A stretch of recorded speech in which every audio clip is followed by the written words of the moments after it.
The Gospel of Mary Magdalene, what scholars really say. Did the early church suppress the Gospel of Mary Magdalene to silence women?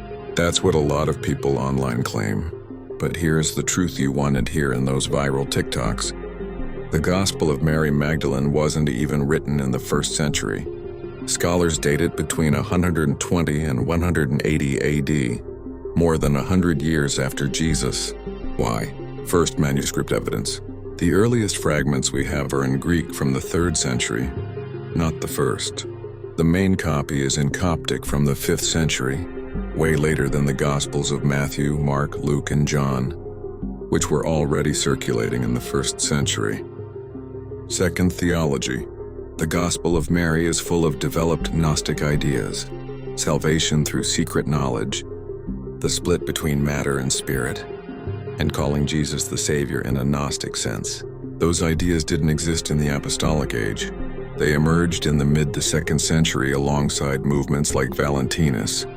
Third, silence from early Christians. Writers like Clement of Rome and Ignatius, who quoted the canonical Gospels heavily, never once mentioned the Gospel of Mary. If it really came from Mary Magdalene, why is it absent from every early source? Let's check the scholars. Harvard professor Karen L. King. Most scholars have dated the work to the late 2nd century because they understand its theology to be a late development.